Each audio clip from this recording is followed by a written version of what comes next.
24 hardcore माओवादी आत्मसमर्पण मालकानगिरी जिला सीमांत छत्तीसगढ़ बीजापुर एसपी निकट में आत्मसमर्पण कले पूर्व बस्तर डिविजन बरमगढ़ एरिया कमिटीर 24 हार्डकोर माओवादी आत्मसमर्पण कर माओवादी मध्य आसाम एओबी डिविजन पीएलजीए सदस्य पार्टी मेंबर भली हार्डकोर माओवादी रही नाँ 28 लाख टंकार पुरस्कार राशि रही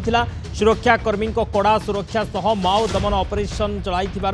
भयभीत हो पड़ी माओवादी तेज समाज मुख्य स्रोत में सामिल करने आत्मसमर्पण कर माओवादी को सरकार सबु प्रकार साहाय्य सहयोग जोगाई दिज्व छत्तीसगढ़ बीजापुर एसपी जितेंद्र चौहान प्रतिश्रुति देते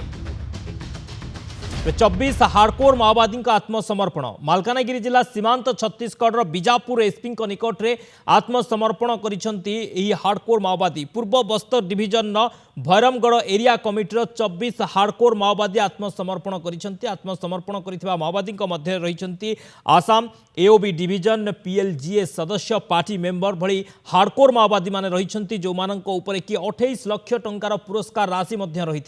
सुरक्षाकर्मी कड़ा सुरक्षा सह माओ दमन ऑपरेशन चलाई भयभीत हो पड़ी माओवादी जहाँफल कि मुख्य स्रोत में सामिल होगापी आत्मसमर्पण करुछंती।